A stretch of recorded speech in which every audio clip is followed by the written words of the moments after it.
So we've been working with a lot of colleges and universities to invite students to understand how they can observe the ecosystems in urban areas and also observe and monitor the ecosystems on a regular basis. So from this context, you can really notice there are a lot of interesting biodiversity and ecosystems in these urban areas, and we need talents with both knowledge in science and also humanism to really achieve this. So we're really glad today to invite Mr. Huang Han-Yau, the lecturer of ecological aspects, to really tell us his experiences. And I think Mr. Huang has been dedicated to this area for several years, and this course has been ever evolving. Every year, he has been changing, updating his course content, and I believe after this course, you will be able to admire and appreciate urban areas in a different perspective. So, without further ado, please welcome Mr. Huang. Okay, we'll start today's workshop. Okay, so good morning, everyone. This is Huang Han-Yao. So let me give you some brief self-introduction here. What I'm doing now is on the ecological portrait and also illustrations writing for the environment. So this is really related to the interest that I have been developed ever since I was a child. So growing up, I've been an enthusiast of the nature, and I think after 1980s, Taiwan had seen a high degree of urbanization. So our homeland is really in urban areas. So for a kid growing up in urban area, if I'm interested in the ecosystem, in the nature, I would really have to go into the field. But is this concept correct? This is something I'm going to talk about today. So I will be focusing on observing the nature today. And I will be talking about how this observation can be done and where it can be done. Okay, so I just noticed that I've changed the slides, but it's not shown on the screen. So uh, how do I do with this? Okay, we can see the second slide now. Okay, so I've been giving lectures in community colleges as well on ecology.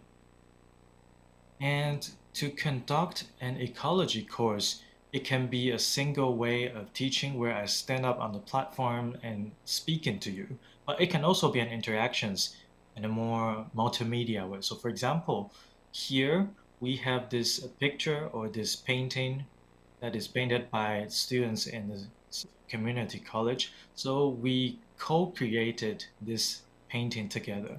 We painted this image together, and this is like a landscape here.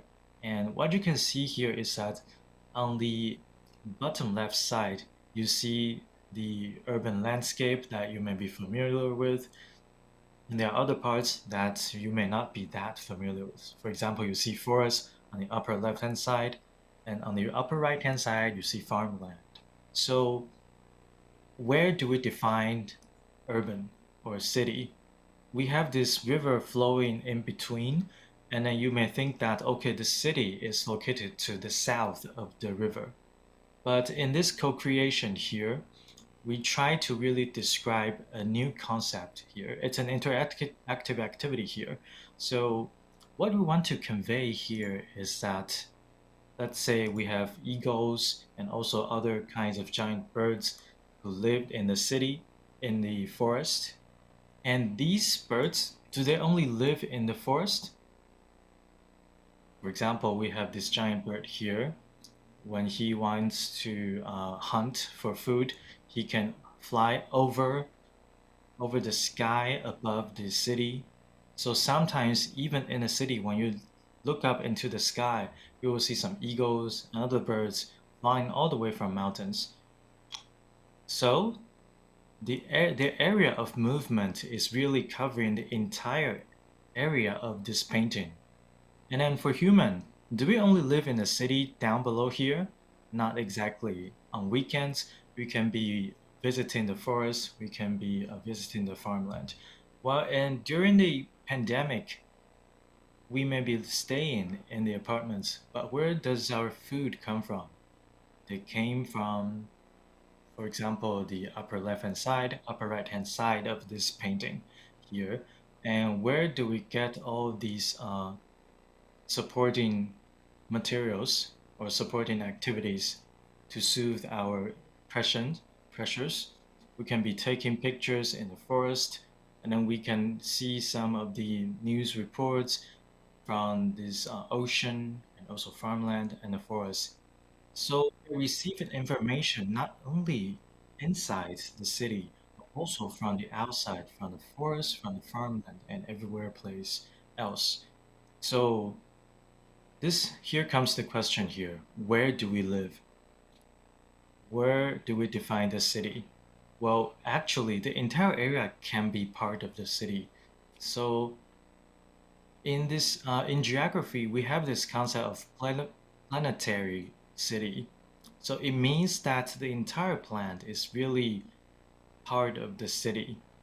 Mountains, oceans, rivers, they can all be part of the cities. It can be difficult to differentiate or put a boundary between these different landscapes here because city has to be sustained by the landscapes outside city. So that way we know that the entire earth is really populated by human. So we can say that this is a planetary urban area. This is a planetary city, and or we can say this is a world for human. And this is really how we define the place we live. We are now seeing a future of 100% urbanization. That means the entire planet will be populated by human. And following this, on this slide here, you can see some of the collections that I have made in when I was little. So when I was a child, I was really interested in the fossils and also some of the biological samples here. And when I say these samples, I collect them maybe from the suburban areas. They're really parts of the city. It can be from the city and from the parks, from maybe a lighting pole, and from maybe the suburban areas.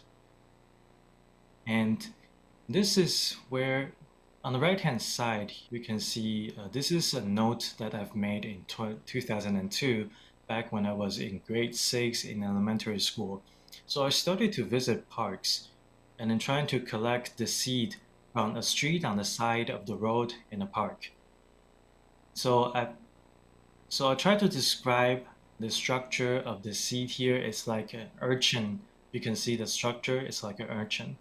And while I started to really do descriptions and taking records of the nature, I'm really taking it in the park, in the places where I lived around. So at that time, we also saw a lot of publications. For example, we have a lot of translated illustration books from Japan. And Japan, they have very comprehensive collection of books or illustration books on nature. And that's where that's where I get the knowledge.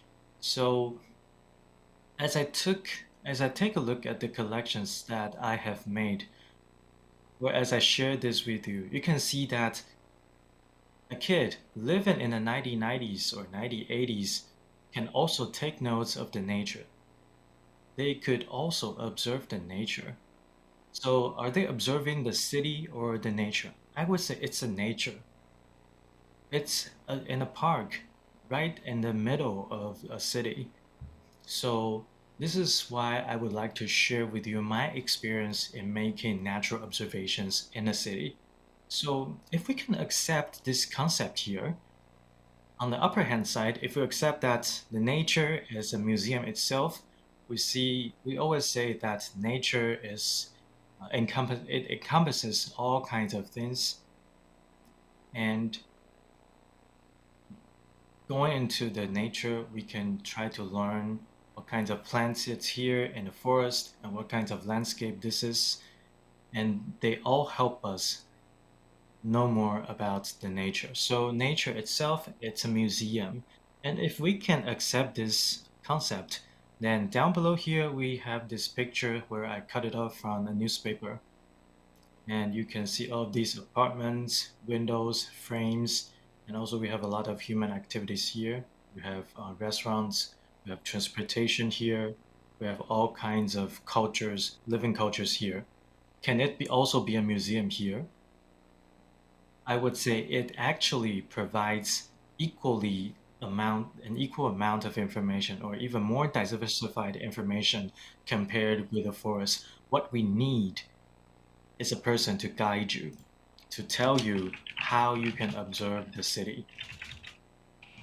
If we have this kind of people, then we will be able to really know that in a city, cities can also be a museum.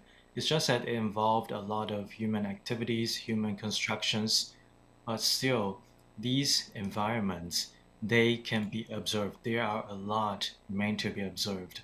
So today I will be your docent and tell you how I observe the city.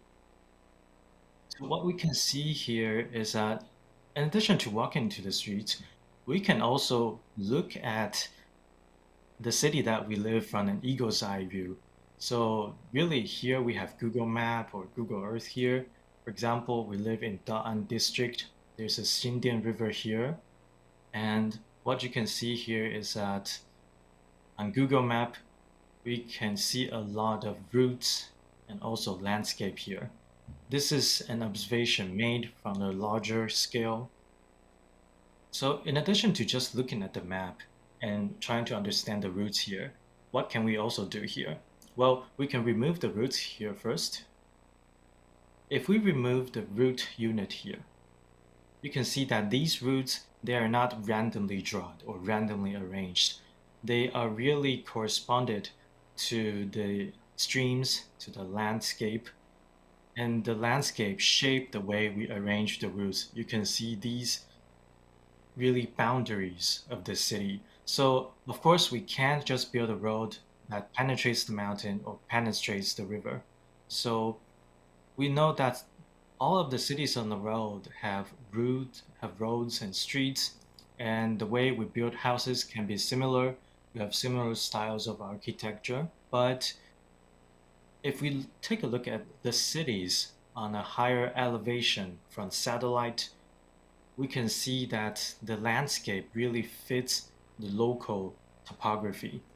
So this is really local here as a context of this place. When we observe the pattern of a city, it is also a way of observation. Let's take a look at the map from Google Earth. Actually, it has a function. We can kind of give it a different angle. So we can have a different viewpoint from different angles. So let's take a detailed look at the southern region of the map. This is the southern area of Taipei Basin. So you can see the Xindian River flows from mountains. If you stand on any high floor of a city, and when you look at the city from the highest point, you may find that the mountain also looks interesting. It has angular ranges, and there are high mountains or low mountains. So this is uh, the general look of Taipei Basin, and we also have hard sand and shell layers. So when we stand on a skyscraper and we look to the south, you will find that the mountains have different and interesting shapes. So you will see that the mountain routes actually are really tough, and the hikers or mountain climbers should develop the routes for many years. But if we look to the north, when we are also in the downtown, we will have another view. So you can see that the Xingdian River flows from the mountain and it flows to the north, and it will go to the sea from the northwest. So this is the northern edge of Taipei, and you can see there's a big mountain area which is Datun volcano group. So this is the edge of the northern part of Taipei. Actually, the volcano here is still active, and it is quite flat and round, and it is very different from the southern area, which is quite angular. So when the Datun volcano explodes, you can imagine how the magma flows slowly and solidified.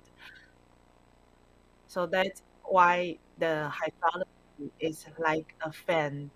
So when we stand on a high building, you can observe the different landscape in Taipei. Then there's a third view, which is on the upper left part. You will see there's a flat tableland, which is labeled tableland. So this is not a view from satellite, but a view from a high building. So you just only stand on a high building, you can see the three different landscapes of Taipei. So because of the uplift by orogeny, so you can see the collapse of the basin. Then this tableland is even higher than buildings. It was originally an alluvial plain, but because of the collapse of the land, we will see this kind of tableland. So these three kind of landscapes could be observed from a high building in a city. This is actually the natural history of Taipei, of the city. This is why we are here. These kind of land movement create our city where we can live in. So let's take a look at the general view. So you can see the Taipei Basin is in the middle, and from the north there's Datun volcano group, and to the west there's Linkou tableland, and to the south there are some mountain ranges. So we live in the Taipei Basin surrounded by mountains and tableland, and then some rivers will flow from the mountains. So this is the first thing that I would like to show you, the satellite images and also the landscape we see from a high building. You can really see very interesting landscapes. So there's a volcano, and there's a plain area, and also the collapse and the fault. So this is how Taipei Basin is formed. But not only the plate motion, but also river flowing could contribute to the formation. If you go to Damshui, you can find that there are a lot of mountains surrounding the Damshui estuary. So you can imagine that Damshui is an area formed by river erosion. When Datun volcano exploded, the magma just blocked the estuary of Danshui River. So in the past, actually the river would go to the sea, but now it is blocked, so it just accumulated in the inner sea. So there's a kind of lake. So you can see the black spot on the screen. That's where we did geotechnical investigation. So we can find a lot of sedimentary rocks. It was around 180,000 years ago. We find fine sediment, so it became a lake sediment. That means Taipei Basin was a lake, was a pond thousands of years ago. So we just kept digging into the soil, like in number 10 and number 9, you would see that there were some sediments, and that means because of the volcano activities, Taipei Basin was a lake and was a sedimentary areas. So this painter is my idol. He is Chen Yiming. He created a big painting. Actually, it's larger than this one presented on the screen. It is done by acrylic paint. He depicted the landscape of Taipei Basin, which was a swamp. So you could see there were lots of plants, the water lily, and you can also see some indigenous people,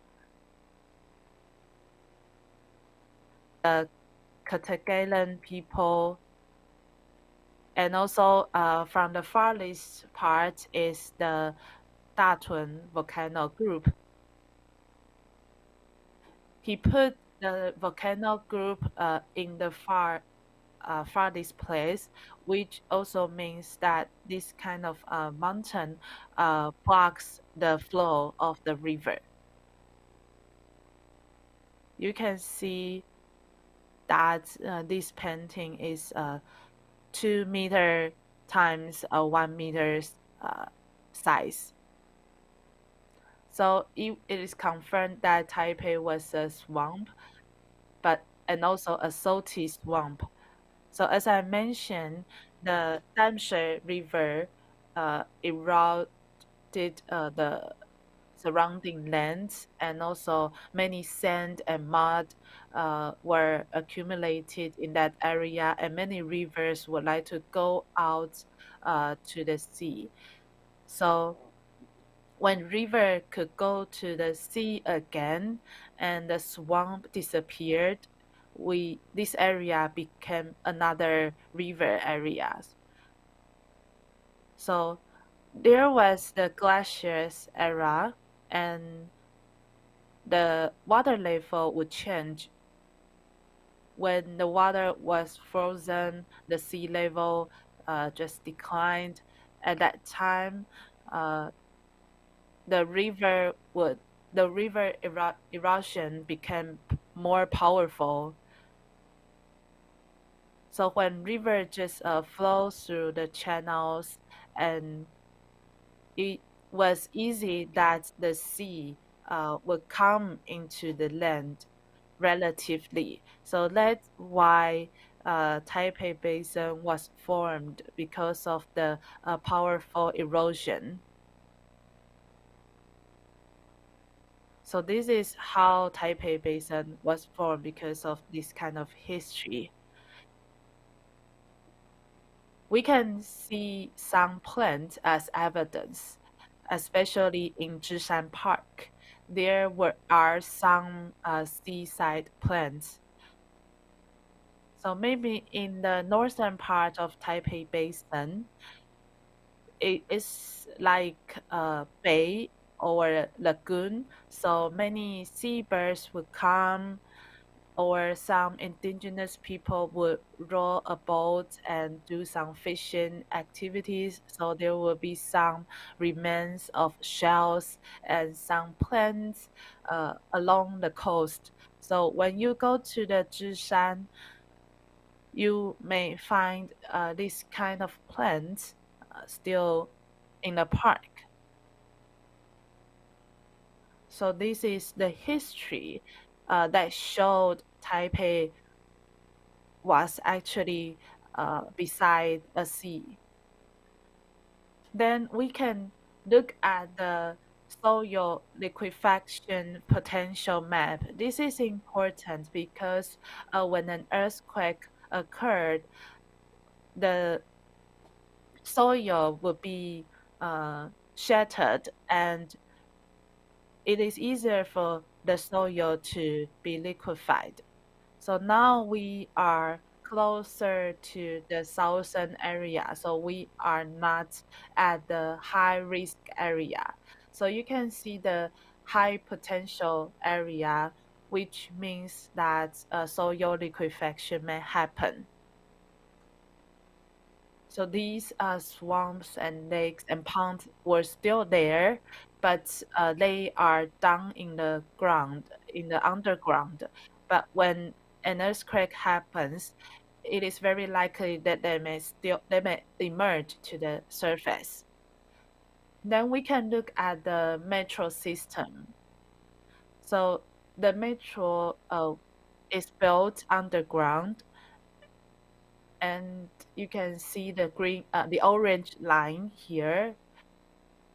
When they drill down the earth, actually they found a lot of huge trees and trunks and wood. So this kind of big wood is still placed in the National Taiwan University. So they were also very shocked because they didn't find these kind of trunks for many years. So this is the drifting wood from the swamp in the past. So it didn't emerge until the metro system was built. So if you go to the access 2 of Tai Power Building Station in the metro system, you can find this monument. This monument is built in memory of the workers of the metro system because that time the government introduced the compressed air tunneling method to uh, to let the water go out of the tunnel. So the workers work in the construction site, and they may develop decompression sickness because the nitrogen will go into their body, and there's no way out. And it is a very huge injury because of the work, because they didn't manage this kind of method well. These workers are still suffering from this kind of diverse disease.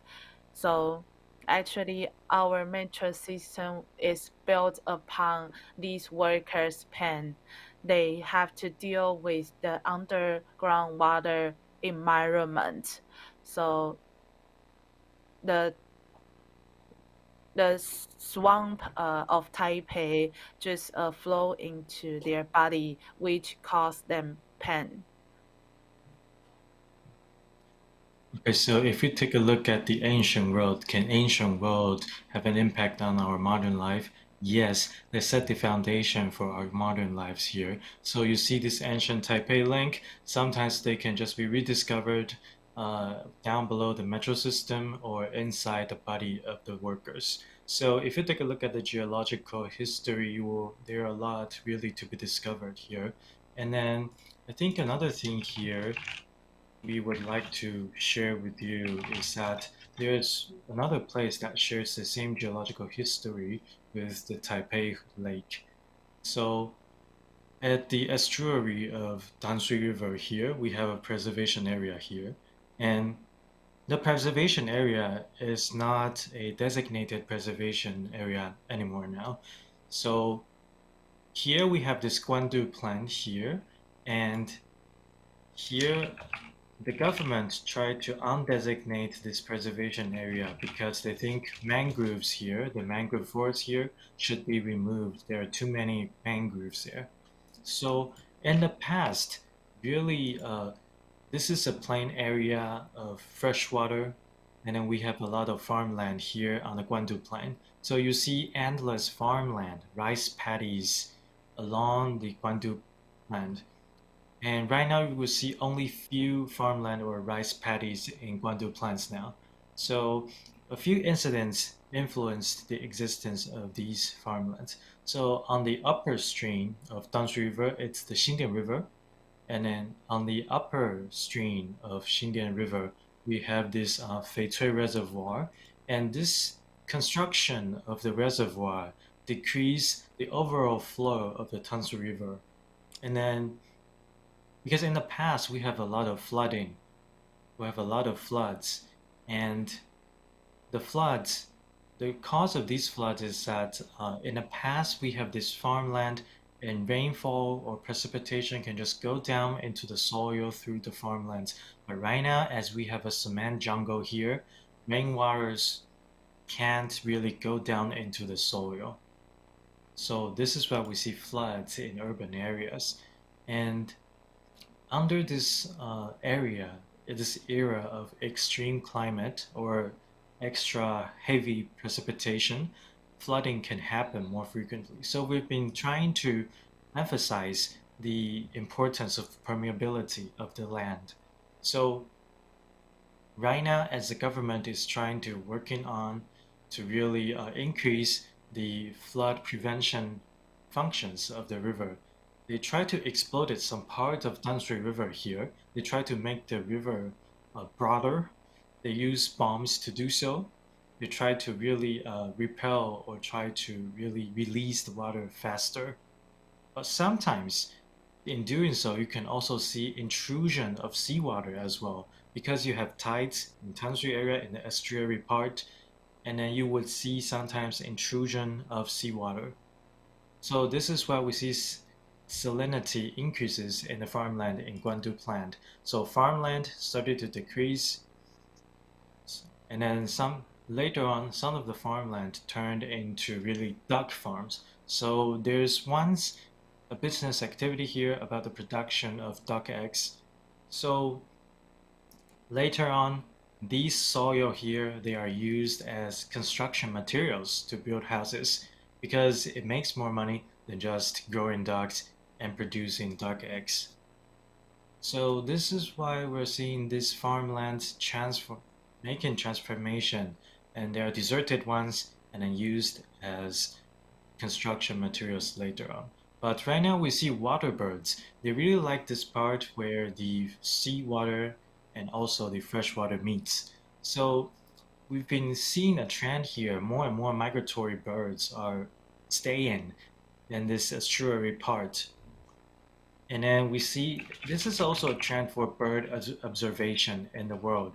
And Taiwan has also really grasped the chance to develop this activity. So it's not just about the estuary of Tanshui River. All the way along Tanshui River, you see a lot of wetland. They also have the same or similar history as well. So in the estuary part, you see these migratory bird or water birds here. So this is what people want to designate this area as a preservation. So what we can see here is that this picture was taken when Guandu Plain was really first made into a preservative. And we saw a lot of mangroves growing here. So mangroves were really taken from mainland China, the surrounding coastal area of mainland China, to Taiwan. So mangroves were really used as a source of coals.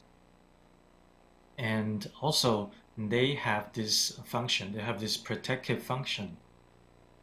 So they can really serve as an embankment. They can prevent the embankment of the rivers from being flooded.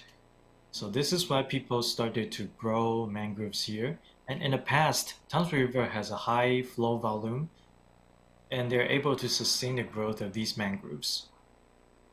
So you can see here we have a lot of kinds of mangroves. For example, We have different kinds of plants here.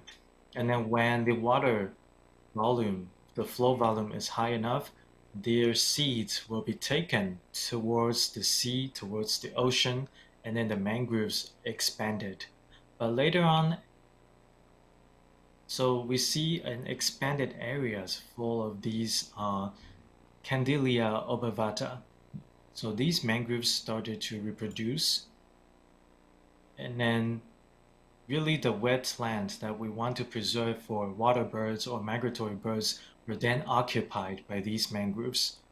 So you can also see mangroves in Dadaocheng areas in Taipei as well. Their habitats just expanded so rapidly. And if the water volume continues to decrease, you will see a further expansion of the mangroves here. But within a preservative area, you can't just chop down these mangroves. So this is why the government undesignated the preservation area, because they want to cut off and remove parts of the mangroves due to their overpopulation. We want to recover the wetland topography that we once seen for seabirds and migratory birds here. But right now, they are losing their habitats. The crabs, shells, water birds, they're losing their habitats over mangroves. So this is really a transition of the guandu plant due to economic and also political changes here. And this history has impacted local ecology a lot.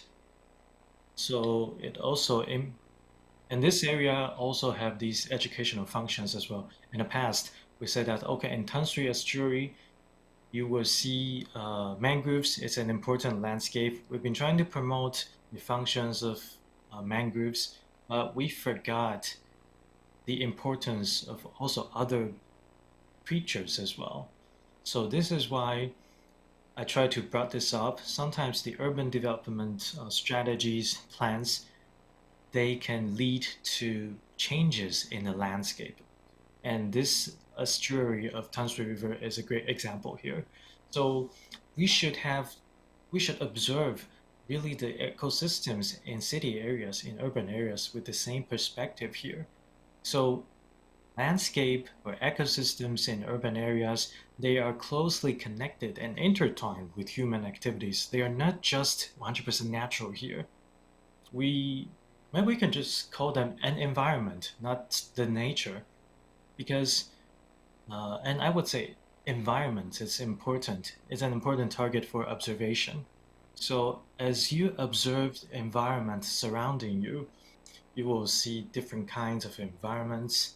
You will see water birds, crabs, shells, mangroves. They came here for a reason. They're here for a reason.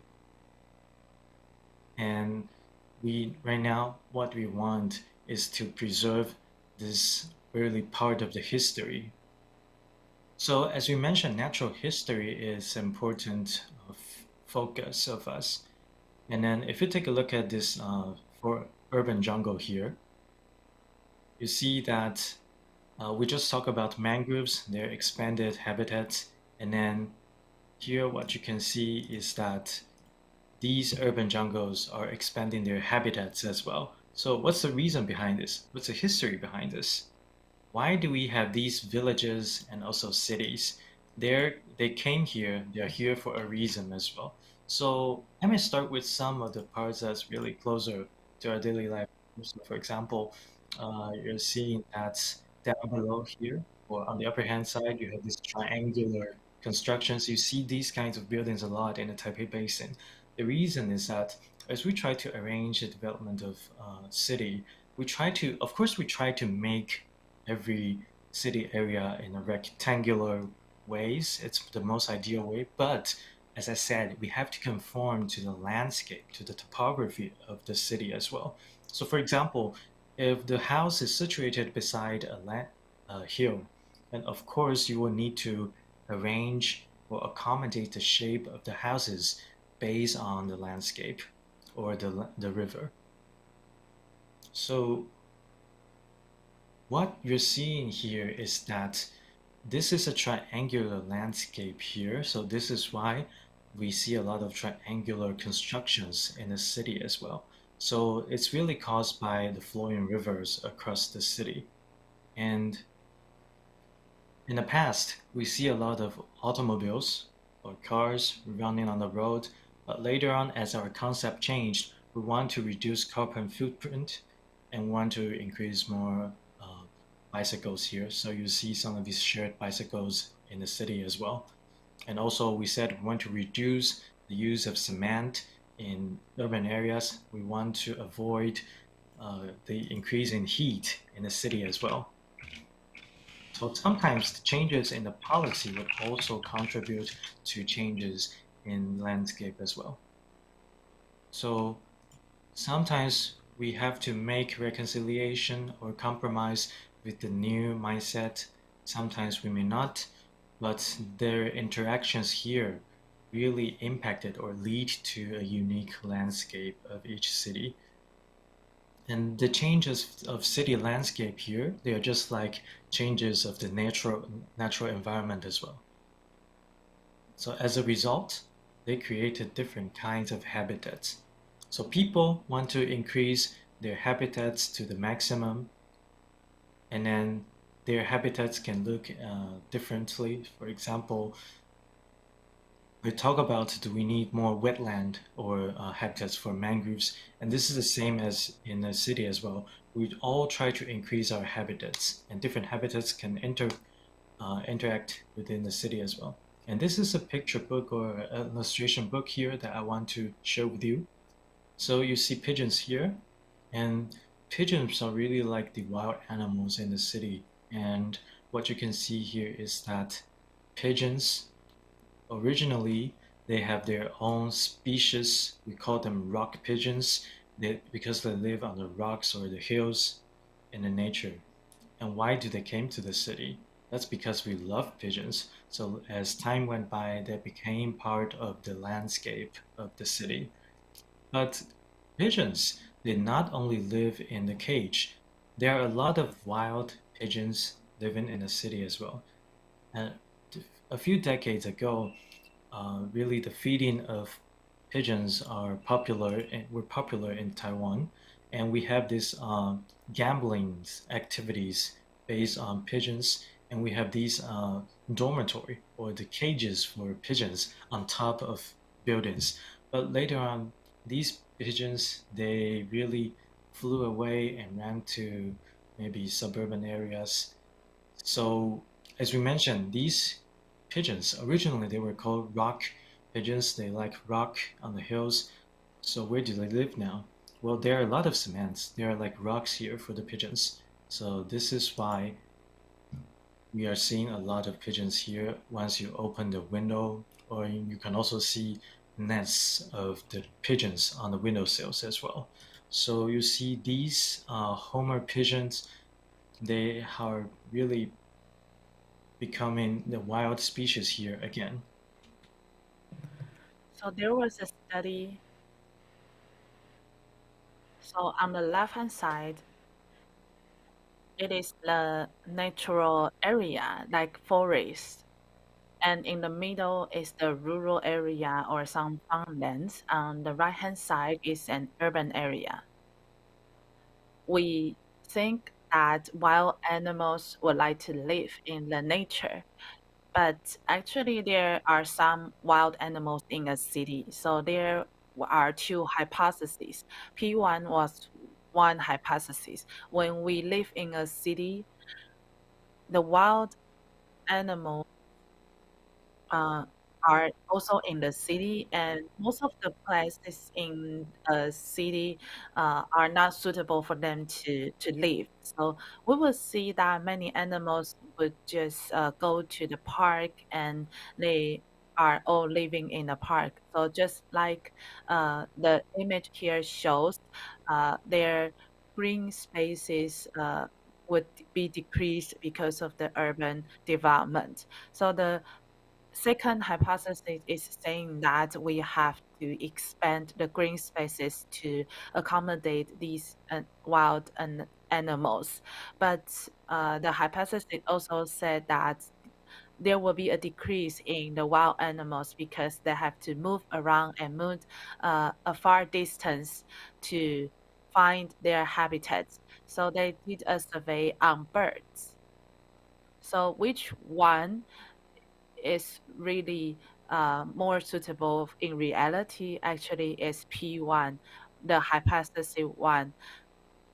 Actually, in a city, we can observe a larger number of birds than in the wild because the resources are concentrated. So all of the birds just come here. So actually, in a city, you can see a wide variety of birds here, like in a park in a city. So if we can create more spaces for the birds, they can coexist in the park.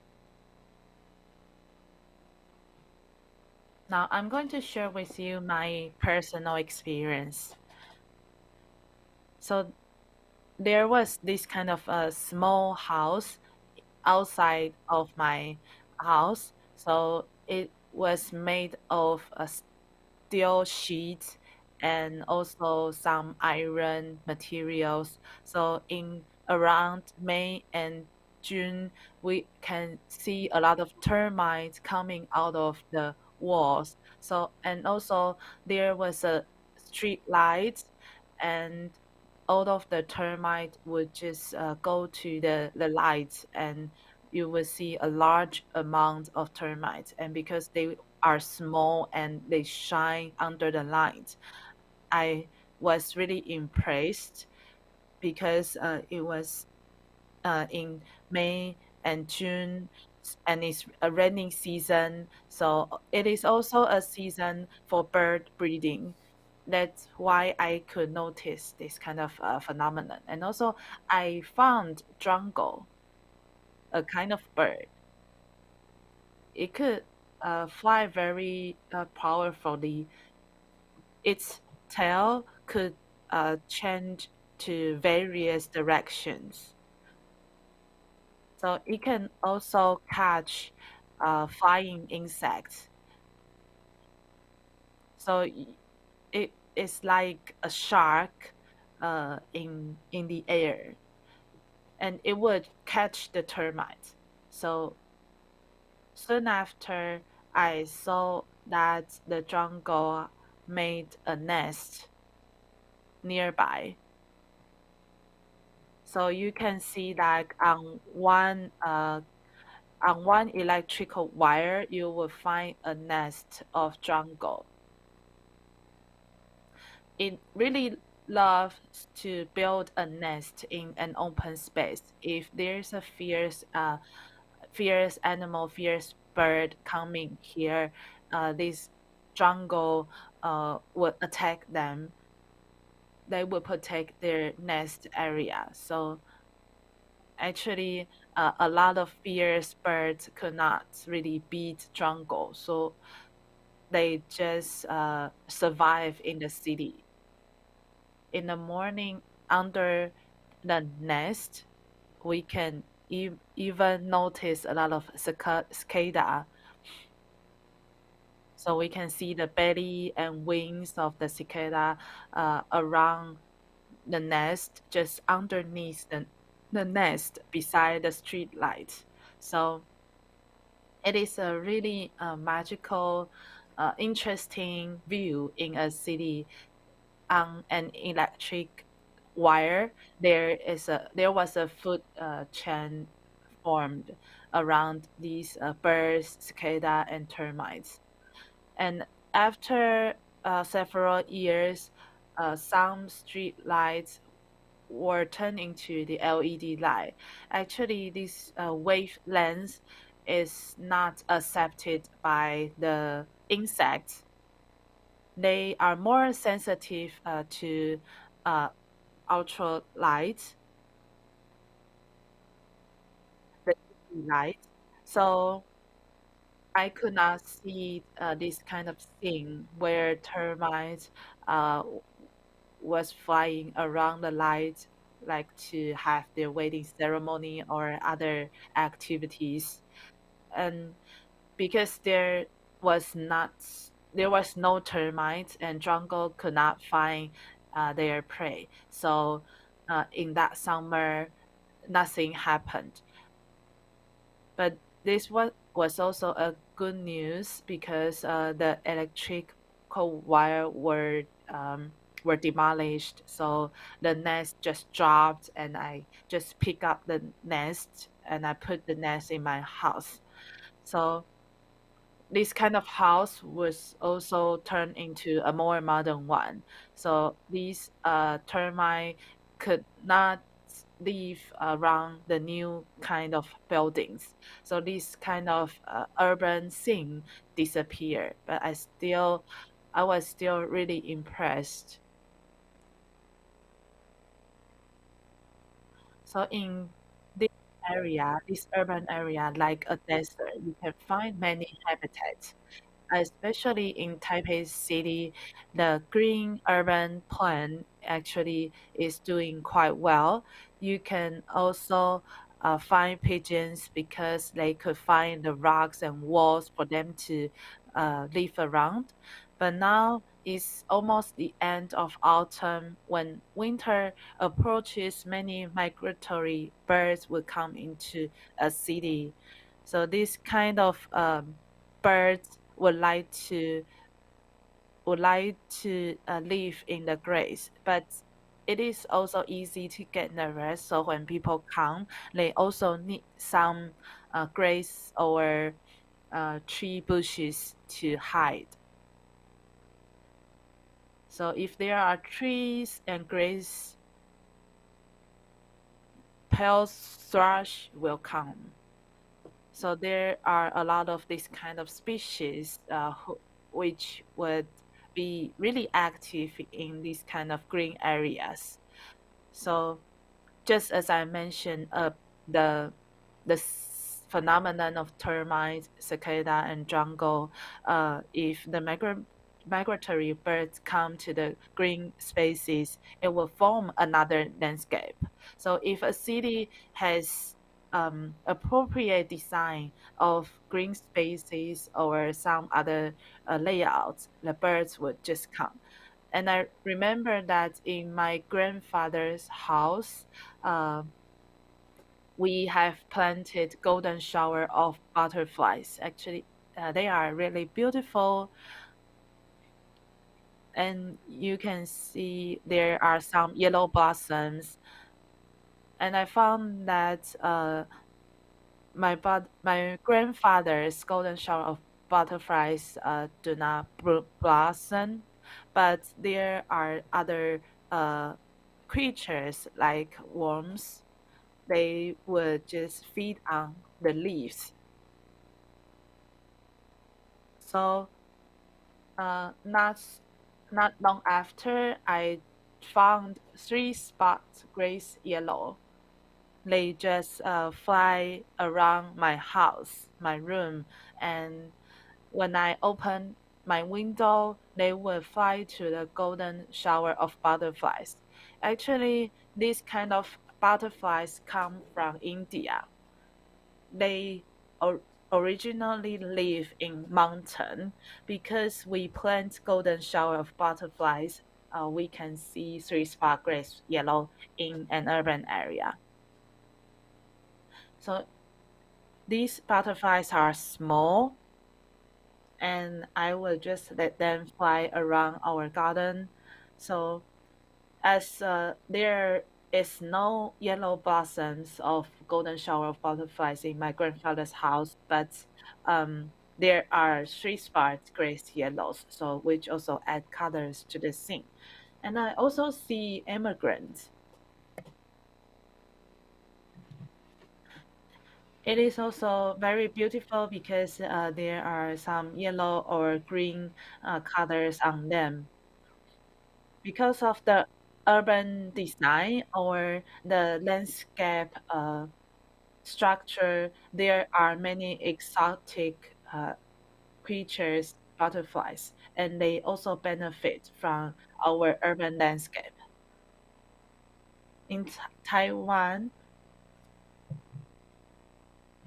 there are a lot of camphor trees. So Taiwan exported camphor a lot in the past. So in the mountain areas of Taiwan, the camphor trees were removed because of some policy. But when they were removed, the government planted them back in the urban area. So now you can see less camphor trees in a mountain than in a city. So here is a street of camphor trees in around Renai Road. So the larger population of camphor tree bring us common blue bottles because their larvae would feed on the leaves of the camphor trees. These kind of butterflies will also feed on Phoebe xenon. So this kind of phenomenon is developing because we just move the landscape from the mountain to the city. So we change the landscape. We also change the habitat of these animals and creatures. In Taipei City, there's also another bird called Oriental turtle dove. They really like to eat the seeds of camphor trees. Compared with the hill pigeon, which lives along against the wall and rocks. Some birds like forest environment, as the greening policy works quite well in Taipei, so it is common to see Oriental turtle dove. But actually, when I was in senior high school, uh, we didn't see Oriental turtle dove a lot, but after 2 to 3 years, Oriental turtle dove was everywhere. It means that they are accustomed to the green spaces in an urban area. But you can, if you can take a look at the seeds and the fruits of camphor trees, you will find that Oriental turtle dove only eat the fruits inside the seed. They will leave the shell. So you see a lot of these fruits without seeds and under the camphor woods, you would know that, okay, this is where the Oriental turtle doves lived. So it's commonly seen in Taipei. And another interesting example I would like to give you is the common palm fly here. So this common palm fly, their food is from the palm tree. So in the past, we have wild common palm fly in the mountains, but since we have this very unique colonial past, so for example, when the Japanese government colonized Taiwan, they planted a lot of tropical plants. They took Taiwan as a greenhouse for tropical trees. So we have a lot of coconuts and also palm trees here. And so really coconut trees and also palm trees they had a long history here in Taiwan, and they're the main food source of common palm fly here. So you would often see common palm flies on campus as well. So you will see here you can see that are when their wings are folded together, they look like purple or brown, but when they're fly, it's really like a black butterfly. So this is a landscape that is resulted from the Japanese colonial period. So it's a unique history here that contributed to this special landscape here, the common palm fly here. So whenever you see a common palm fly, you will know that it has something to do with the Japanese colonial period. And for this Malayan night heron, I believe you've seen it a lot in Taipei City, and it's more commonly seen, I think, than the Oriental turtle dove, and it's been really common here, I think, over the past decade. Before I entered high school, it was one of the rarest species in Taiwan. It only lived in the forest before, but right now you could see it everywhere in the city. What's the reason for this? Why do we see a lot of Malayan night herons here? There are a few hypotheses here, but they haven't been confirmed yet. So these Malayan night herons, they lived in the forest, but later on they found that the land in the city can also be utilized as habitats as well. Later on, some of them who have been adapted to the lives in city, they moved to the city and were not afraid of humans anymore. And also we see a lot of green spaces in the city. This is also why they can live in urban areas. Another thing is about the food that they eat. In the past, we see a lot of earthworms. They are mainly theme small earthworms, and it's impossible for really Malay humans to feed on these small earthworms. But we do have some foreign species of earthworms, like the one you see here. It's really large, thick earthworms. They are exotic species, foreign species. They intruded Taiwan many years ago, and we didn't know this really because they live underground. But since the Malayan night herons are eating them, we noticed this, and in National Taiwan University, we have a dedicated team to study these exotic or foreign earthworms. So we think that these bigger or larger earthworms can be why Malayan night herons can live in the city because they can sustain on these large earthworms. But of course, the Malayan night herons, they have to get adapted to the pressure, to the compressions of a city life, of an urban life. And then they need these green grasslands. Malayan night herons, they love this short, really short grassland here. If it's really a long grass, then they can't live there. So the landscape, the adaptation by the birds, and also the food sources, the change in food sources are the three reasons I think that contributed to this phenomenon or the situations you see here. So usually in the afternoon and the evening, we'll be able to hear this ooh, ooh sound from the Malayan night herons. So this is a really new friend in the urban landscape. It didn't exist here before I went to college. It's a new friend here under this, I would say, specific conditions with the food, with the grassland, and with the adaptation they came to the city. And last but not least, I would like to give you another example here. This is the Mazus fori.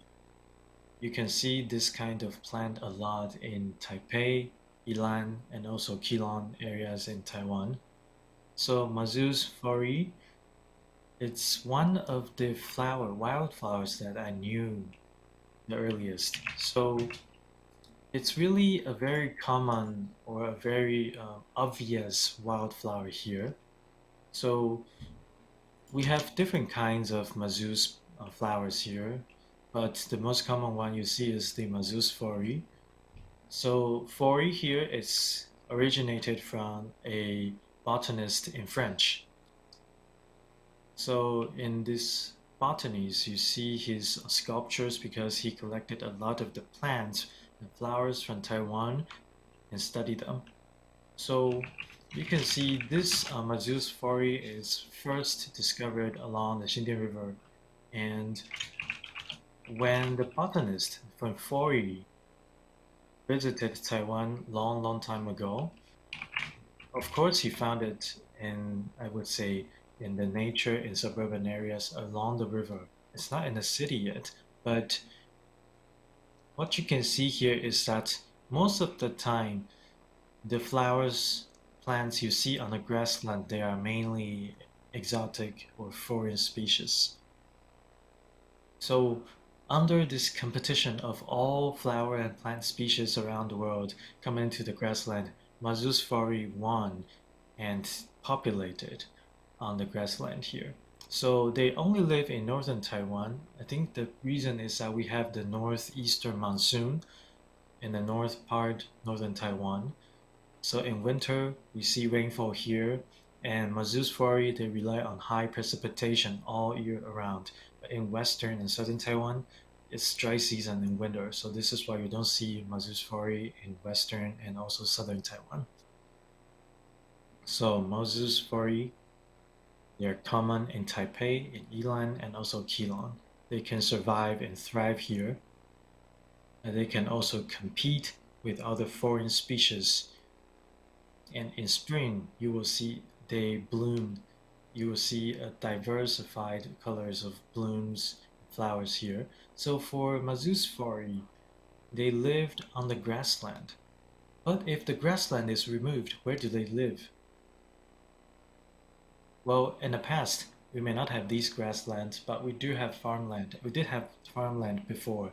So we believe that Mazu's Quarry in the past live in the farmland because they need these short grasslands to survive.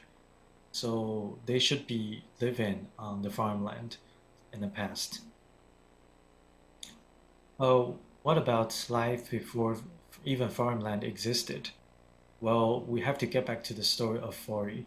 Mr. Fori, where did he collect Mazu's Fori here? Along the riverside.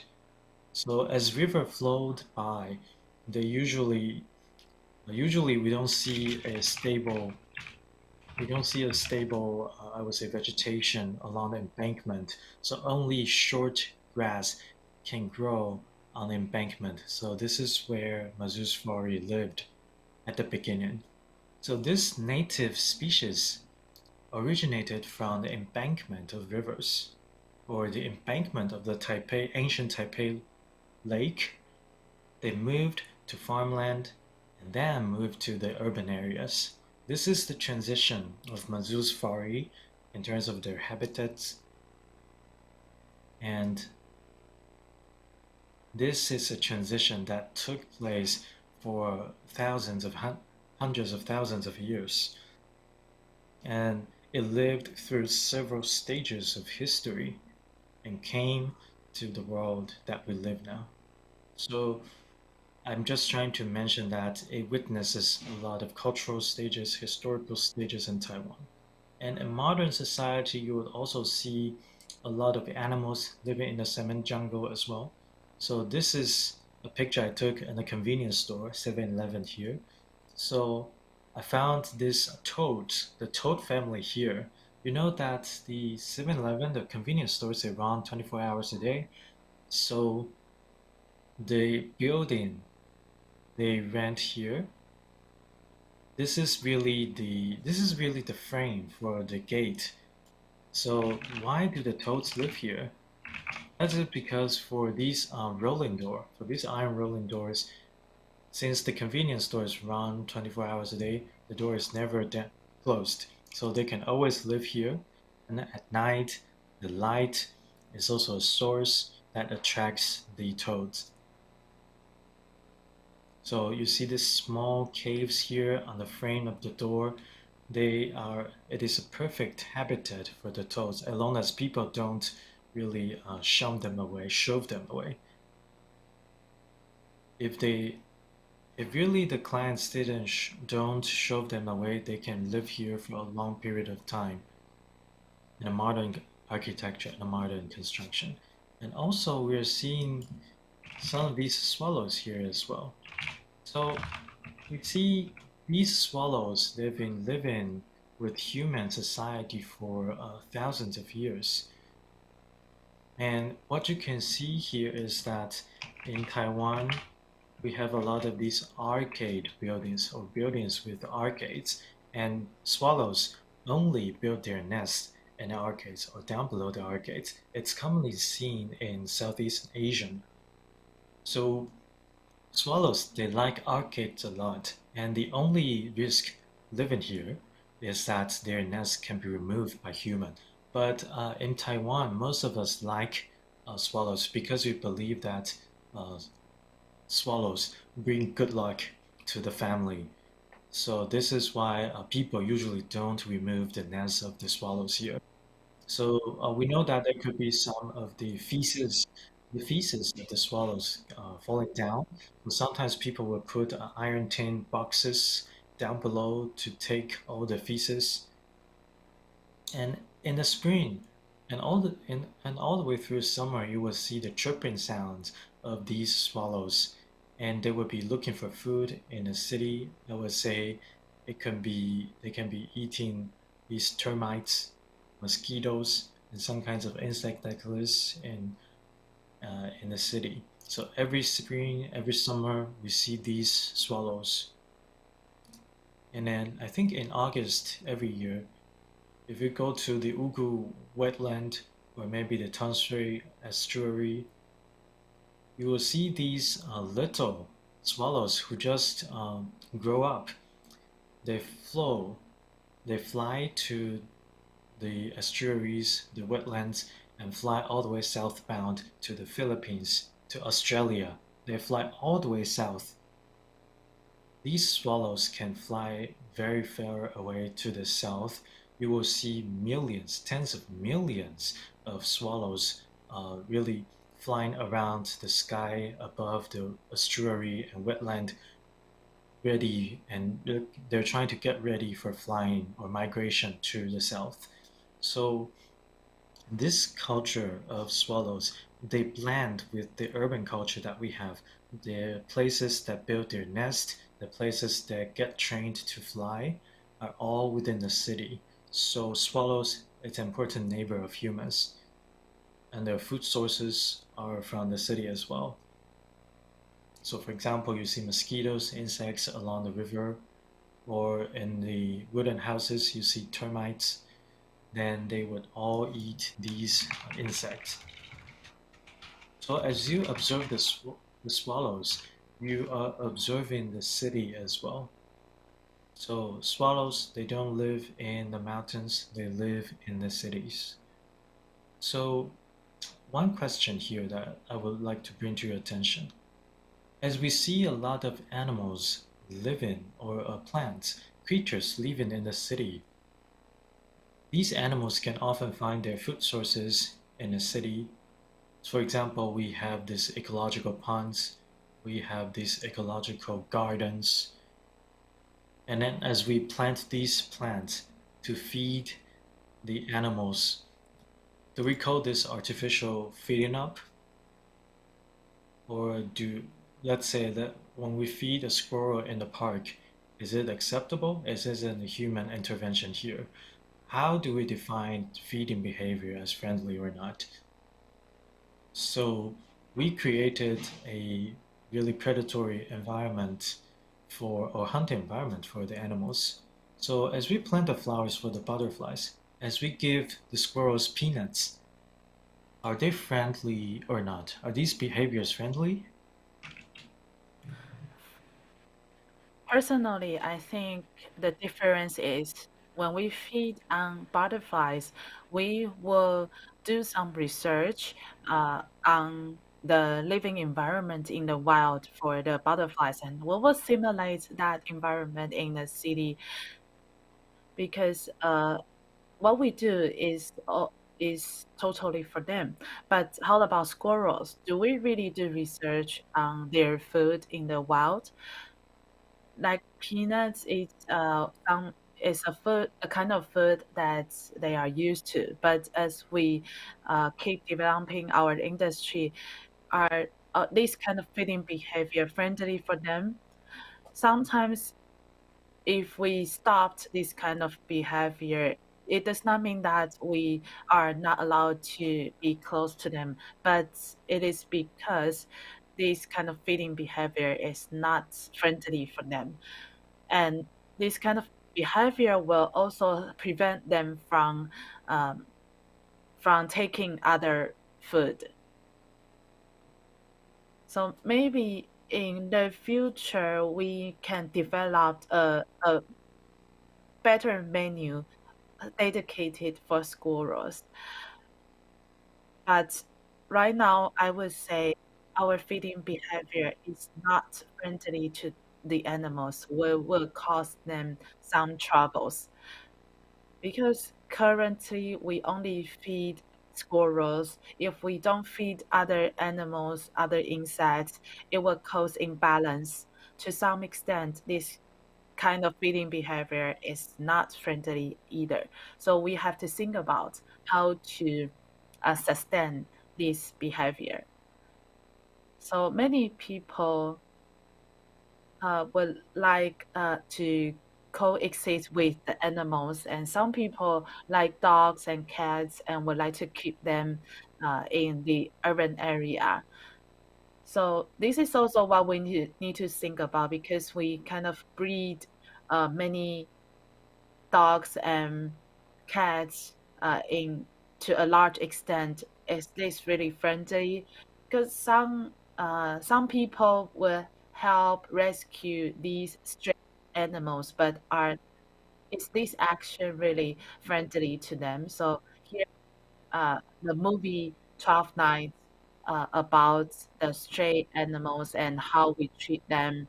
And also, some people will advocate for euthanasia for animals that are sick or not adopted by others.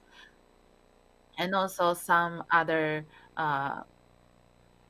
animal protection group would propose that we don't rescue the stray animals, but leave them in the wild and let them live in the future and try to survive. Sometimes their existence is created by human, whether or not it is intentional. So we can try to uh, think about this issue on stray animals or feeding behavior. We can really do some research on the environmental history, and we try to figure out how they come and how we can treat them friendly.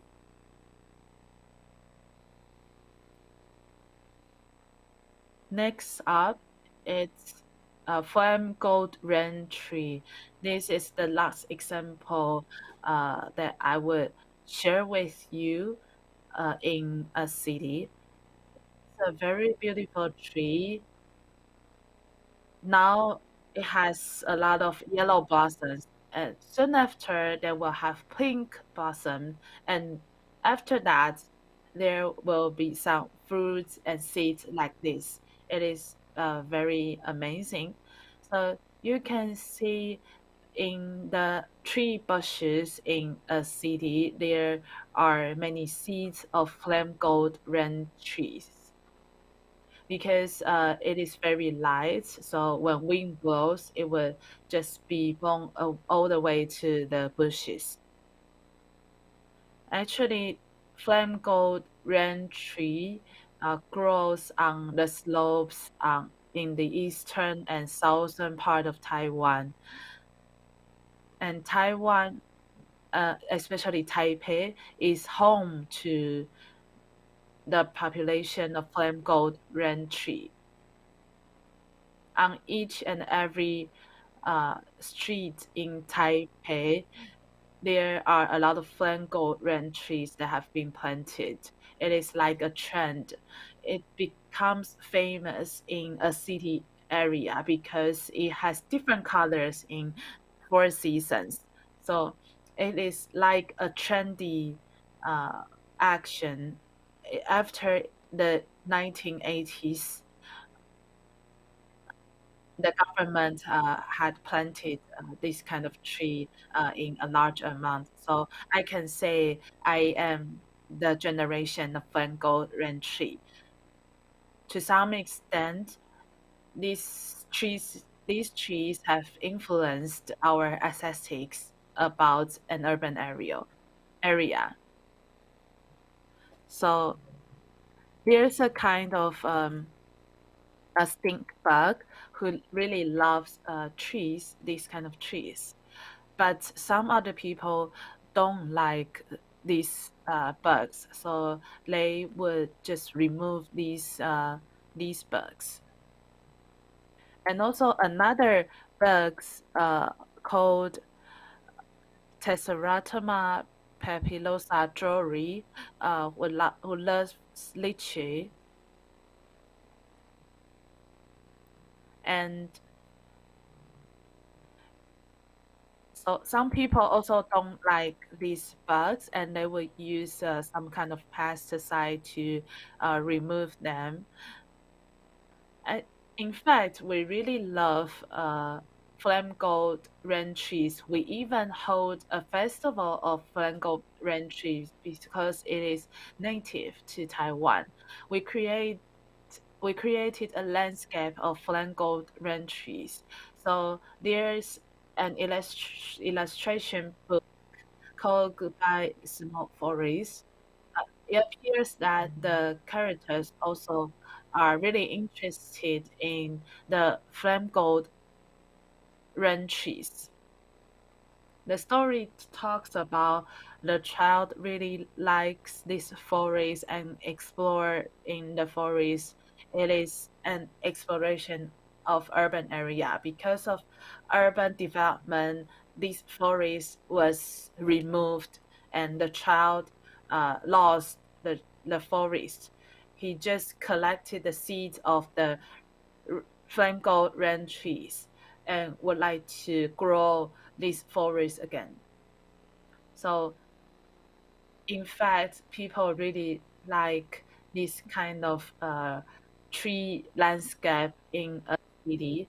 And I also like trees. So, this tree was planted in front of my house. But sometimes we will trim the leaves, trim the branches and trunk. I also heard that they will weigh the branches and twigs that are trimmed the trees. So the more you trim, the more you earn, the more money you earn. So it is for safety reasons. But in fact, if we want to have a healthy tree, if we trim the branches and twigs, it is dangerous because the branches will grow leaves. But if we trim them, it is becoming unstable. So when a typhoon comes, it is very likely that the trees will fall. So if we want to trim the trees for safety reasons, we don't just cut them down or just cut them randomly. But now this industry is still not mature. So we will see this kind of chopping action to the trees.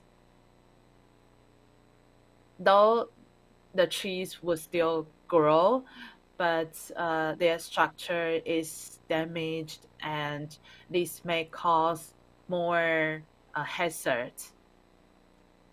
So besides safety reasons or landscape, what's more important is that my feelings will be affected because we as a citizen, we have feelings for our city and for the landscape in this urban area.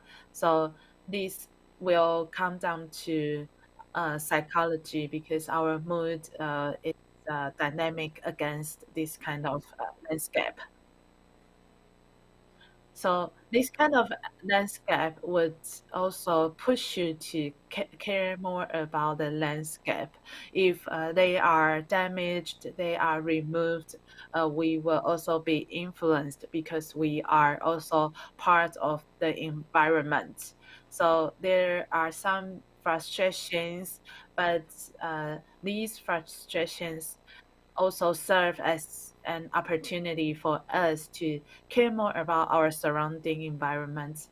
So, as mentioned, I just talked about a small steel sheet house where there was a light and termites would go there, gather together. This kind of building was transformed into another green building. Every time when I passed this building, I would recall that scene. And now though it is a modern building, I find some other new things and landscapes because we can see there are grass growing and we can see the earthworm. So we can find the new landscapes which creates new connections. So it is risky for natural observation because you may be upset sometimes, but in other times we also could find new landscapes. Some butterflies live in the grass along the road. For example, this one is called Indian fritillary. Their larvae eats the grass on the ground, and they will fly around the grass to find the plant viola for food. Then, if you take a closer look at the grass, there is some mechanism because, for example, you can see this kind of mushroom. Actually, it grow out of rotten grass. So they will just come out irregularly and randomly from the grass. So for me, the grass in an urban area is really surprising. Every time I can find new things. So many kinds of grass would have some blossoms, but on a regular basis, people would remove the grass to tidy up the land. So no matter it's the native or exotic plants, so when people remove them, I feel really sad, uh, and I actually check uh, what types of grapes they are. Most of them are from other countries, for example, carpet grapes from Latin America and Sympax Mardenia from the America, and also blue-eyed grace is from Europe and so on. So these are all exotic plants living in Taiwan. Actually, only Mesos foreri bonati is native in Taiwan.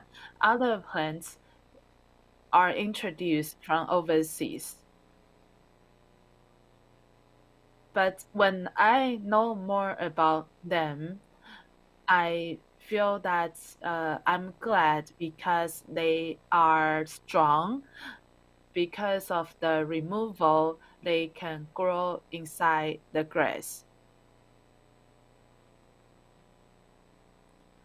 So I would think that actually each graceland has this kind of international kinds of species, and which is really surprising. And we can also do the natural observation, but we have to be aware that the plants and vegetables are actually uh, internationalized. Okay, here you can see you have certain kinds of ferns here, and this fern all originally they lived in the wild areas on the mountain of Taiwan. They live in the lime hills or they live in the lime rocks. So you will need to go to Taroko areas in eastern Taiwan to find this kind of fern. But right now, they are able to really live in the cement jungle of the city. And also, you will see this grass on the rooftop here. So in the past, they live in the rocks and along the stones as well. But right now, they will be able to really stay or grow out of the cement. And we see Moses also grow very well in the cement areas and the cement jungle as well. So sometimes around the street corner, it's hard for you to tell whether it's grown by people or do they naturally come here and grow. We can just say that it's part of the natural landscape for city areas. And on these plants, you can often see some animals here. For example, this ladybug here. And for example, ladybugs came from South America, and this plant also comes from South America as well. So they live together again. They meet here again in Taiwan. We call this globalization for the animals and also plants. And it's something you would see in the city. And I think I'll skip this part. And this is swallows, as I just mentioned. They're swallows. So swallows, they can build nests under the arcade, and after they grow up, they're ready to fly all the way south to stay there in the winter. And then they came to Taiwan in summer. They come to Taiwan in summer, and whenever autumn comes, they will fly all the way to southern areas. So this is a picture taken in Taitung area in eastern Taiwan, and this tells you that these swallows, they gathered in the city first before they go to the estuaries. So you see thousands of swallows gathered in the city first before they depart. So it's a specific or unique cityscape here. And then this behaviors of swallows tells us that city is not just an independent region. It's also part of a stop for these migratory birds. For example, migratory birds from the south can stay in Taiwan for a while before they go to Japan, or maybe these migratory birds can leave Taiwan to other areas in the south. Some of them stay in the valley, some of them stay in the mountains, but some of them stay in the city. So here we're seeing that these animals, they are taking Taiwan as a checkpoint, as a mid-stop here in their journey. So ethically, we should build an ideal environment for them. We should be friendly to these migratory birds, but are we friendly to them? Are we providing enough habitats, trees, or grasslands to them? For example, for all kinds of migratory birds, such as you see these egrets, do we have enough wetland for egrets as well? This is something we need to consider and ask ourselves. We've seen a lot of animals migrating from the north to south and from south to the north. And it's something we can all think about together. City is not excluded from the nature. City is part of the nature. It's not just part of the local environment or local ecosystem, it's part of the global ecosystem. So we have to think or ask ourselves whether we have provided enough habitats for these migratory animals. So to me, cities are involved with a lot of environments.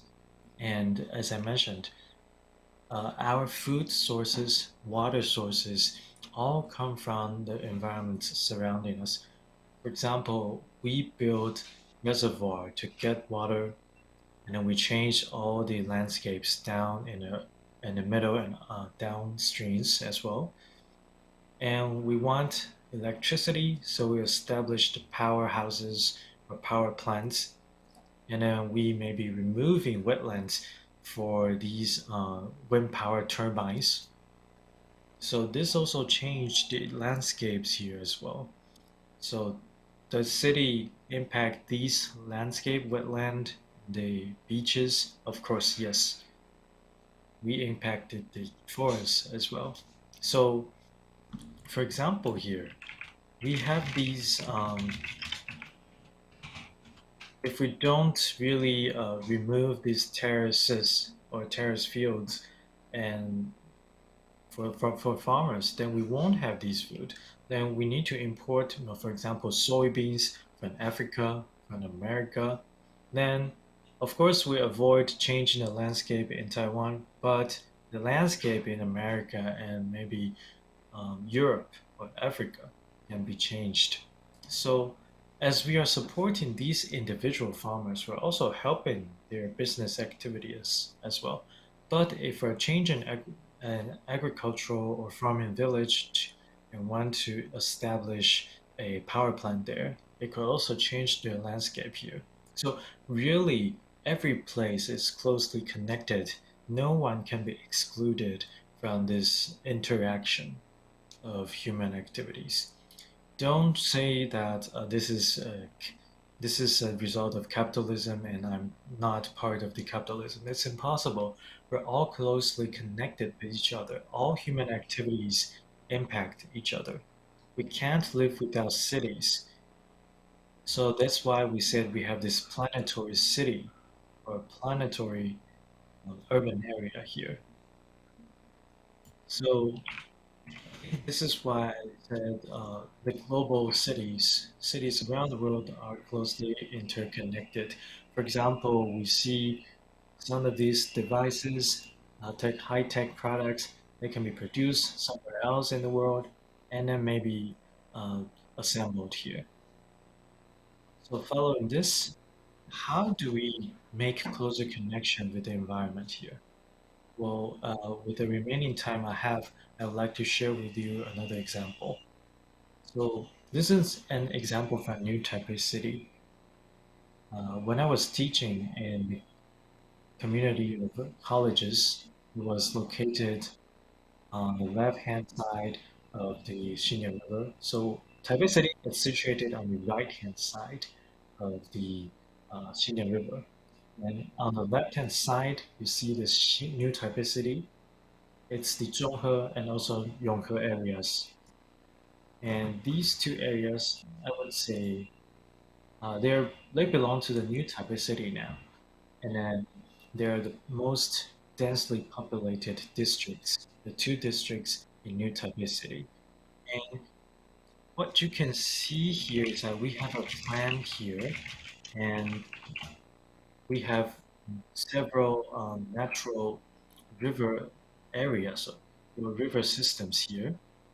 And some of these rivers can even support shipments in the past.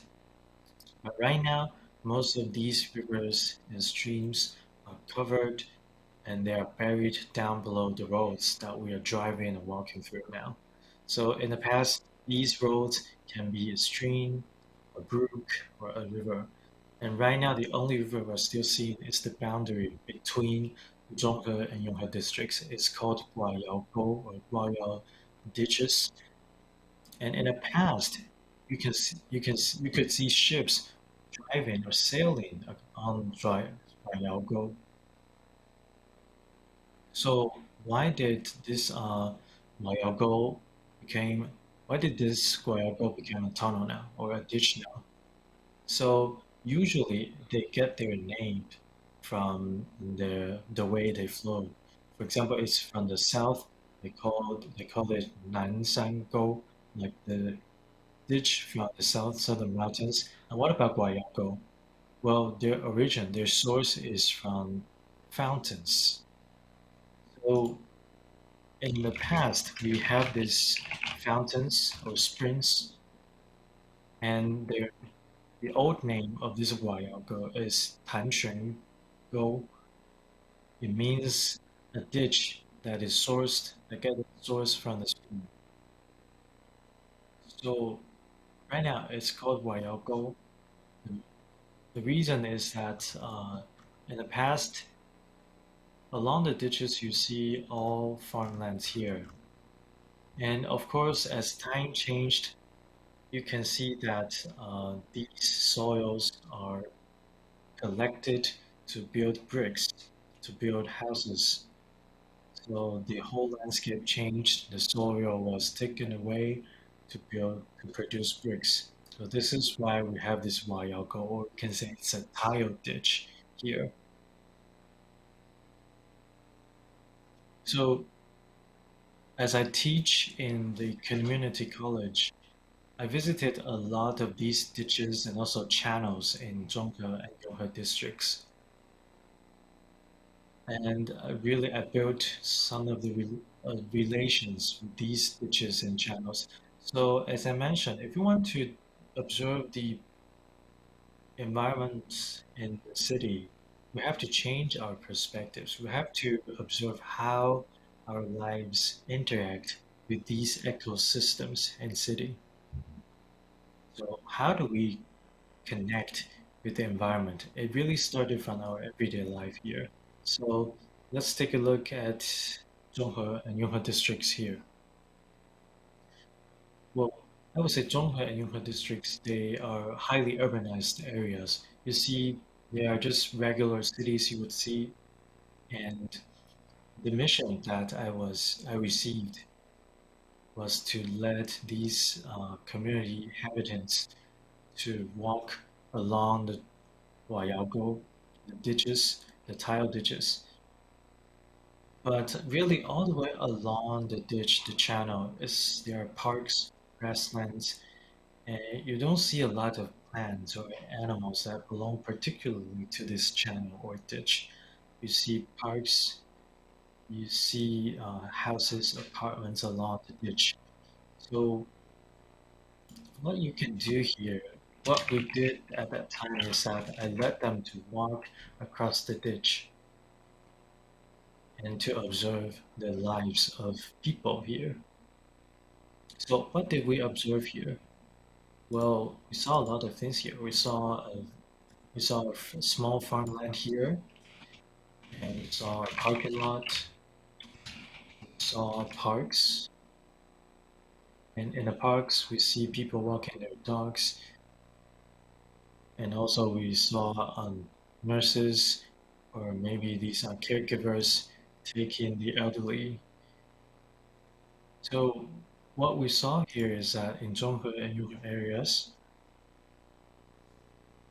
how do we imagine the landscape here?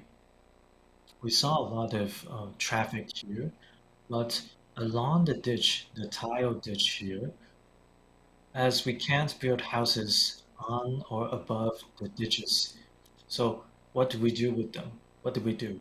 We build parking lots above the ditch. So in the city, as I mentioned, it's quite difficult to get our own food sources, but here we see vegetable gardens, people or some of the residents trying to build their own sources of food here. And also, we're seeing some of these vegetables here and some of these vanillas here as well. And I would say in this densely populated city, the government arranged some of these small parks for people as well. Also, you can see some traces of a water system. In the early times, when water flowed out of the ground, people would go to use the water coming out of the underground for cooking or washing. But now, in modern world, we have some drainage pipes that can connect water resources. So you can see here, here's a well. People would just wash the coal mines in the well, but now it turns into a historic site. So this is all related to the history of Zhonghan and Yonghan districts, where they excavated mines. So along this stage, we could imagine how the life was in the past, and we also connect the local history with the river systems. Sometimes our lives can be observed. You cannot just only observe the plants in the neighborhood. Sometimes you can observe your life to think about how we can reuse the space and how we can use the river systems to rebuild our life.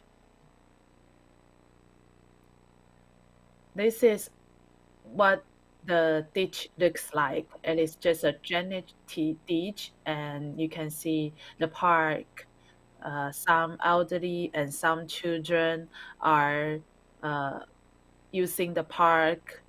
And also some facilities are designed for pets. There are also some blossoms. So this is just their daily life. So I try to discuss with the students what kind of functions, ecological functions do they have, do this park have. It seems that the trees are made by human, but when it rains, you can imagine if this is a cement land, then the water would just accumulate and it would be disastrous. But now there are some plants, grass, and trees, so the rain will fall into the soil and stored in the soil and then flow into the ditch. It seems it has no relation with the plants and grass, but actually the existence of green spaces could lessen the burden of the ditch. So this ecological space has its regulatory function. When we have the trees and grass and plants, we can also uh, decrease the chances for the soil uh, to be brought into the ditch. So you can imagine if there's a cement land or if there's a grass and trees, what kind of differences will these two design brings? The green space can be played to its strengths. If some people would like to plant some vegetables here, it is also fine. So the green spaces can also have these functions for residents to grow plants and vegetables, and other animals like birds can survive here. This is another service that it can offer.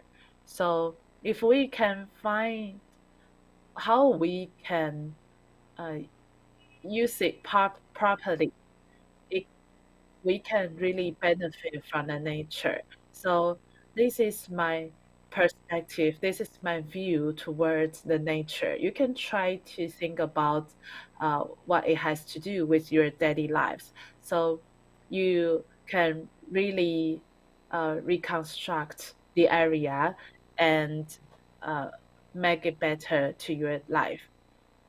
One of the most important services is aesthetics.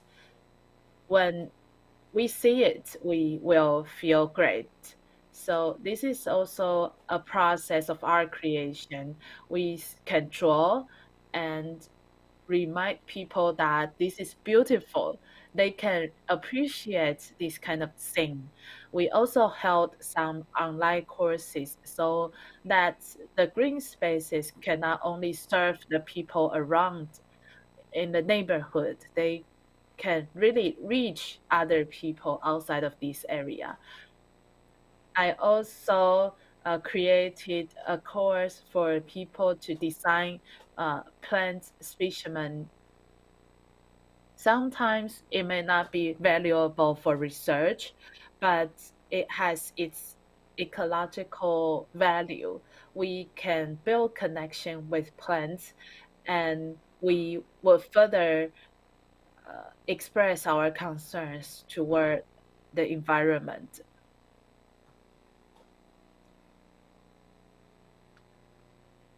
I'm not sure which kind of landscape do you like in an urban area, the the top image or the bottom image.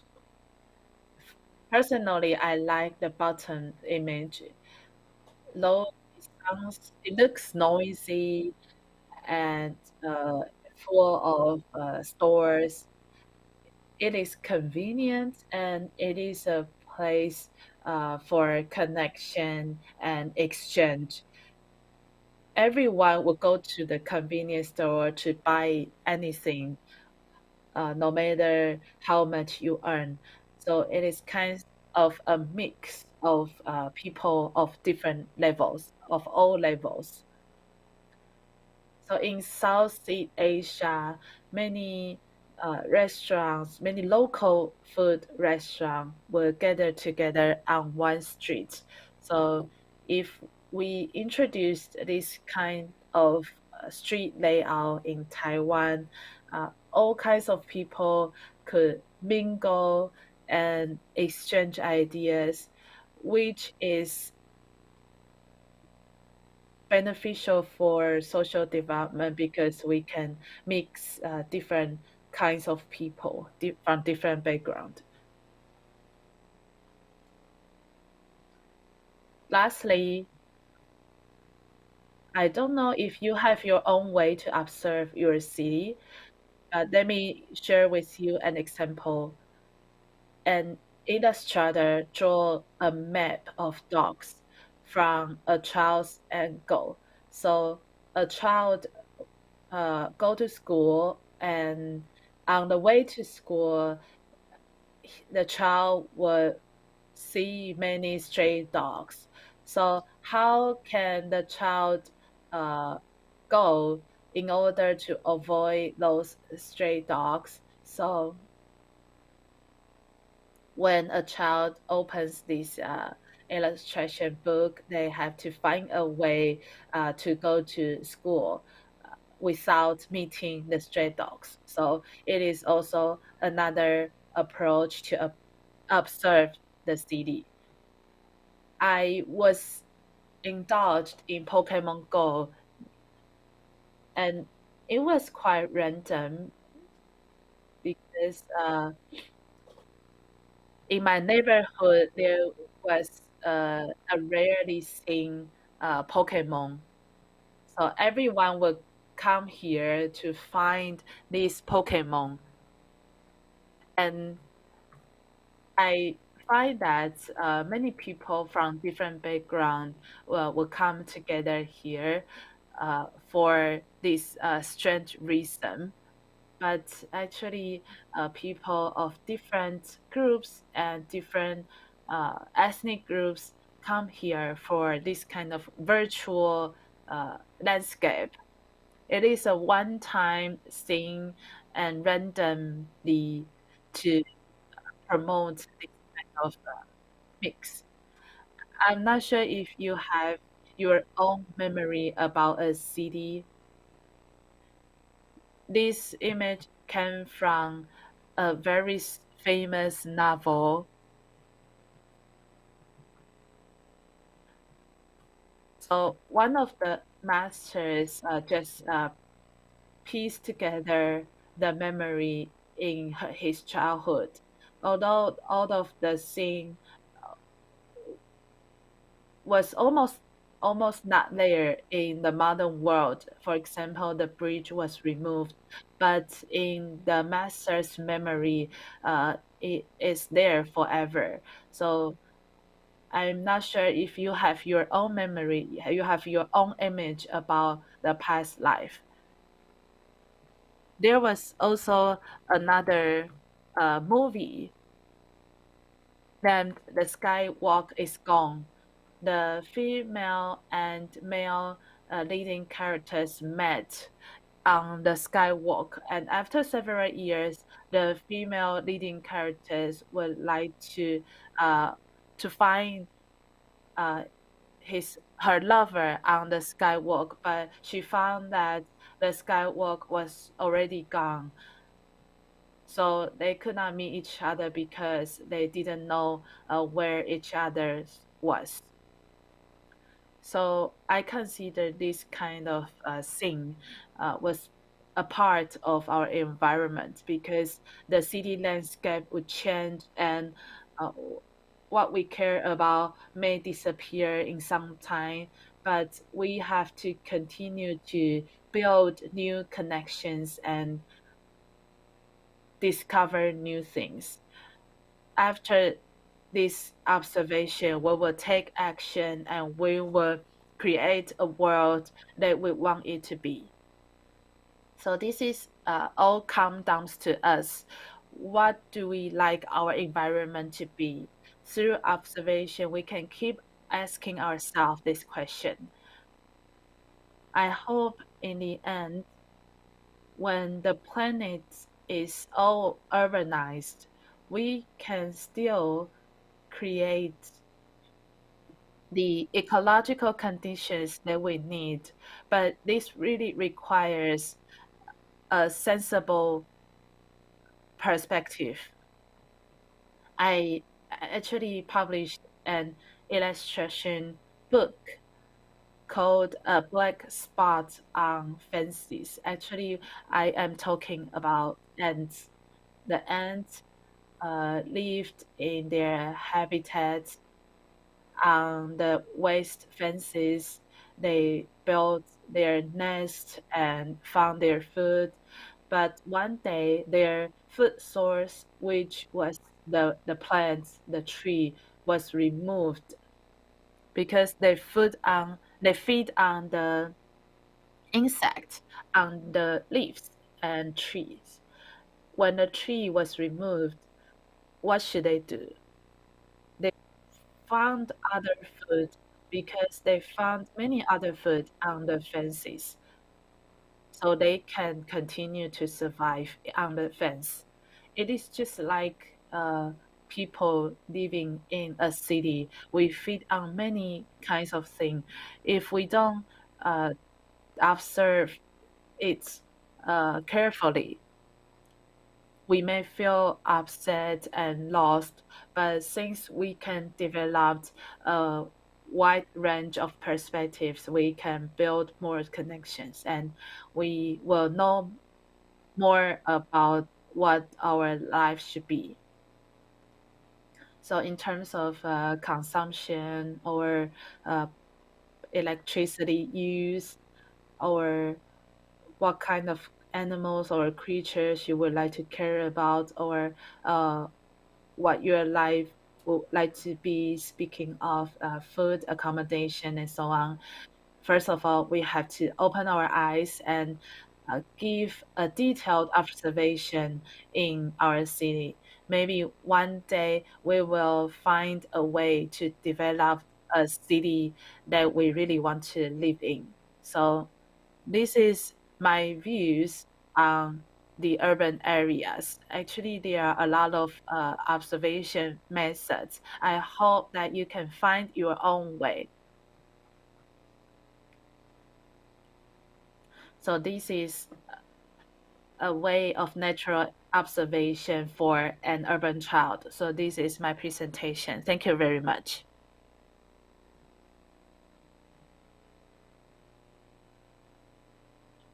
Let me give a conclusion.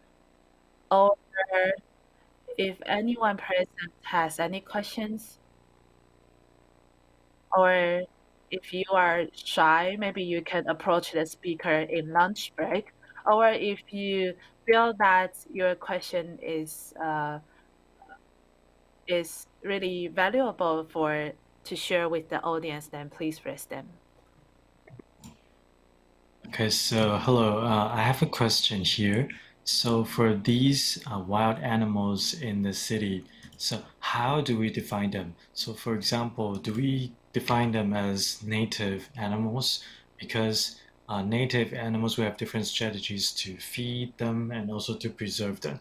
So for example, in the sea, if we have these, if we put down these rocks to reduce the tides, and then animals come to these blocks or rocks. So how do we define animals that come to them? Are they also native animals as well? So you mean, I mean that how do we define animals as being native or not? Or, for example, as we mentioned, we sometimes we feed these wild animals. So in the forest, we know that feeding these wild animals are not a good behavior. But sometimes in the city, we have planted our own plants that can feed the animals. But it seems okay in this sense. And what do you think?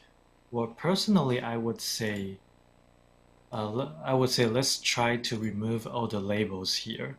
So especially in a city, in Taipei, it's really a completely different environment now. So all of these native plants and animals had been removed long ago, and right now what you see here, they're all new animals and plants that came to the place later. So, for example, sometimes we'll be wondering, sometimes in a city, we try to develop these business activities and we establish these stores, so we pay less attention to the animals and plants. But if we want to pay attention to these plants and animals, if we want to grow our own gardens, and also if we want to raise pets, then we started to pay attention to these environments. And one of the question here is, do we want to build up this environment with native species or foreign species? But I would say it's not really an important question here. I would say biodiversity is more important, because if we can maintain the biodiversity here, then it's the ideal situation that we want to see. Even if it's a foreign species, if it can contribute to the biodiversity, then I would say it's fine. So let's not put labels on these animals or plants first. Let's try not to label them first. Let's try to accept the fact that they are here. They exist in this landscape. So by sometimes, I would say city, it's a new environment to the earth. And I would say in this new environment, if you were asking me if you try to preserve some of the original species here or try to maybe remove away new species, I would say it's just one of the mindsets or the questions that humans have.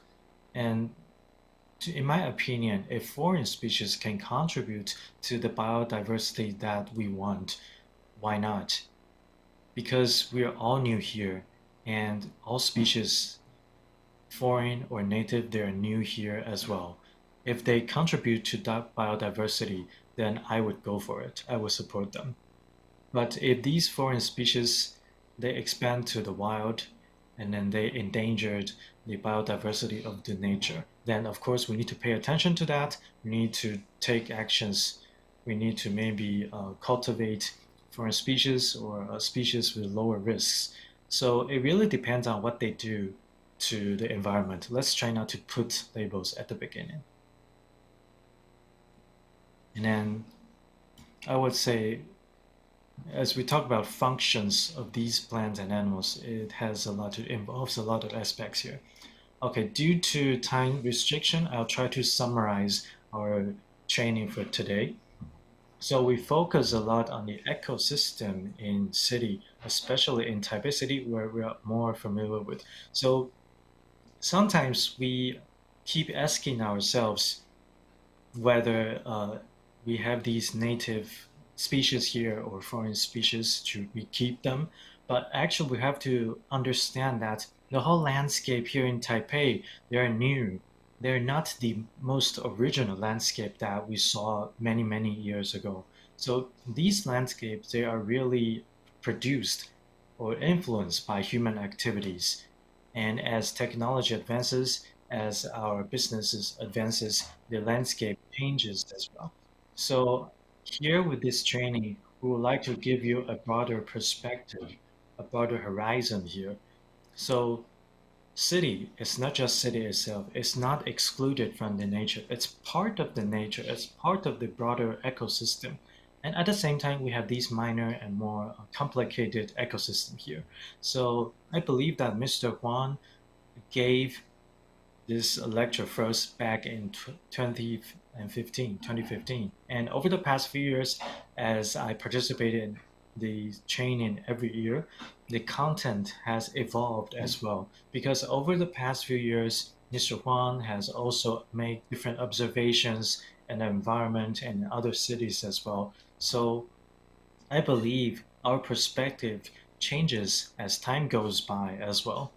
So what we are doing here, or the reason we have these training sessions here, is that this year the International Museum Association has a new definition for museums. The definition is that museums should be help preserving tangible and intangible assets, and also they should be promoting diversity and inclusion here.